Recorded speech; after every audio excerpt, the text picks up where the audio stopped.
This video is about the famous people and celebrities who passed away in 1993 in the United States. This is the first episode. Before we proceed, please subscribe to our channel to support us.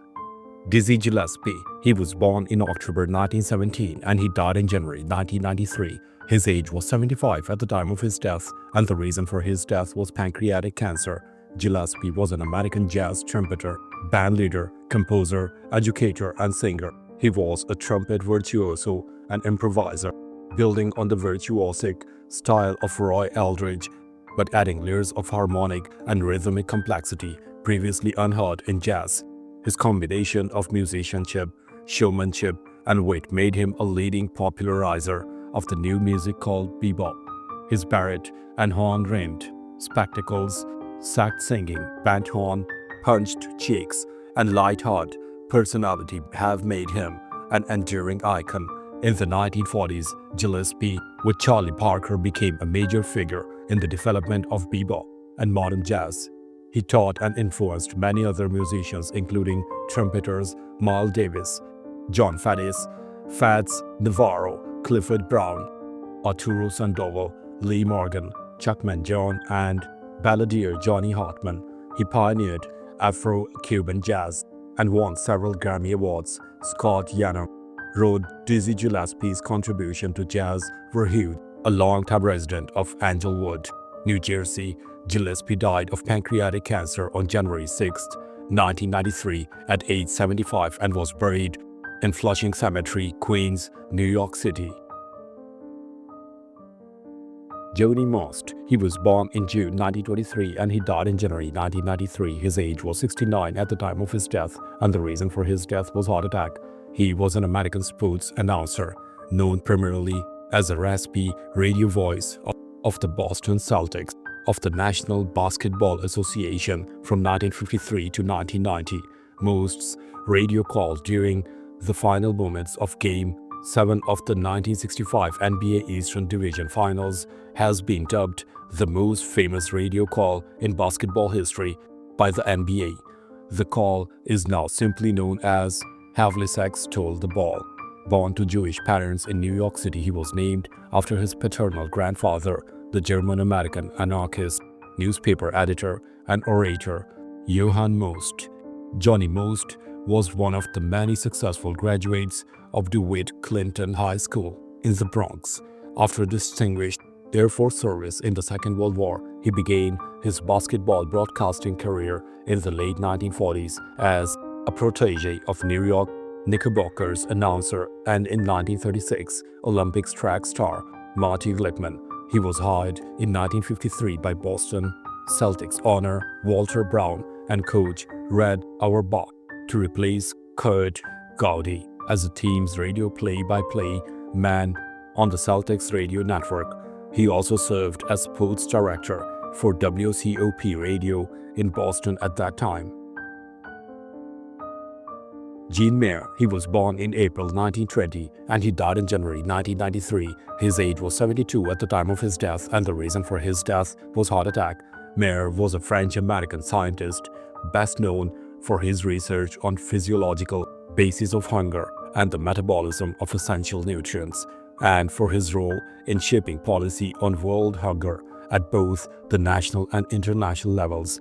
As a professor at Harvard School of Public Health, Mayer directed a laboratory that did groundbreaking work on the hypothalamic regulation of obesity and various metabolic disorders. In 1968 and 1969, having worked as an advisor to the World Health Organization and UNICEF, he was appointed principal organizer and chair of the first White House Conference on Food, Nutrition, and Health. At Harvard University, he served as master of Dudley House before leaving in 1976 to become the 10th president of Tufts University in Medford, Massachusetts, where he is given credit for having brought about an unprecedented rise in the university's national reputation. He would also become a public voice on popular health and nutrition issues, writing a syndicated column that appeared twice weekly in 100 of the largest newspapers in the United States, with a combined circulation of 35 million readers. Eddie Arning, he was born in October 1898 and he died in November 1993. His age was 95 at the time of his death, and the reason for his death was undisclosed. He was an American outsider artist. He was born in the farming community of Germania, Texas. Arning created the vast majority of his work while being institutionalized for schizophrenia.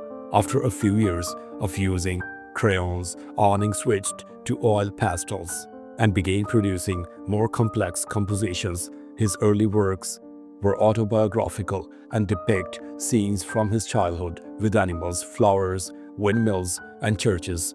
Later, Arning became inspired by newspapers, advertisements, and magazine illustrations and was producing more graphic images over 10 years. Between 1964 and 1974, Arning produced over 2,000 drawings. His work has been likened to styles in avant-garde 20th century art. Arning's work was brought to public attention during the 1960s by a University of Texas professor who sold the works to help pay for Arning's expenses. Arning had his first public exhibition in 1965 while being institutionalized. In 1974, Arning was expelled from the institution for his conduct, going to live with his sister, where he ceased creating work. Will Walls, he was born in December 1912 and he died in January 1993. His age was 80 at the time of his death, and the reason for his death was undisclosed. He was an American football player and coach. He played professionally as an end of 6 seasons with the New York Giants of the National Football League.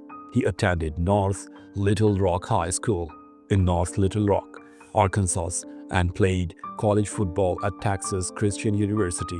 Walls was the head football coach of Kilgore College in Kilgore, Texas from 1947 to 1948. He resigned in 1949 to become the head football coach at University of Corpus Christi, now known as Texas A&M University, Corpus Christi. Walls was born on 8 December 1912 in Lenoke, Arkansas. He grew up in the Little Rock. He enrolled at Texas Christian University in Fort Worth, Texas in 1933, playing football for the freshman team. In the spring of 1934, he attended spring practice in preparation to try out for the varsity squad, a team in its first year under new head coach Leo R. Dutch Mayer. Wall made the team as an end. The 6 feet 4 inches Walls also played basketball for the Honored Frogs. Starting for the team in 1934, Walls was an undrafted free agent who made the squad with New York Giants in 1937 and wound up playing 6 seasons for the team from 1937 to 1939 and 1941 to 1943. Diana Adams, she was born in March 1926 and she died in January 1993. Her age was 66 at the time of her death, and the reason for her death was undisclosed. Adams was a principal dancer for the New York City Ballet from 1950 to 1963 and favorite of George Balanchine, later becoming a teacher at and dean of the School of American Ballet. Adams was born in Staunton, Virginia and died in San Andreas, California, though she lived in Arnold, California. She was married to Hugh Lang. From 1947 to 1953, she later married Ronald Bates. Adam had only one child, Georgina Bates. Diana Adams was one of the George Balanchine's muses at New York City Ballet, and he created roles for her in a series of ballets, Western Symphony, Ivesiana Stars and Strips episodes, Monumentum Pro Gesualdo, and Lieberslieder Walzer. According to Jack Demboise's memoirs, Balanchine also created roles on her in Tchaikovsky's Pas de Deux, Figure in Carpet, Midsummer Night's Dream, and movements of piano and orchestras, although she did not dance in the premieres due to illness or injury. Thanks for watching the video. Please don't forget to subscribe to our channel. Have a nice day.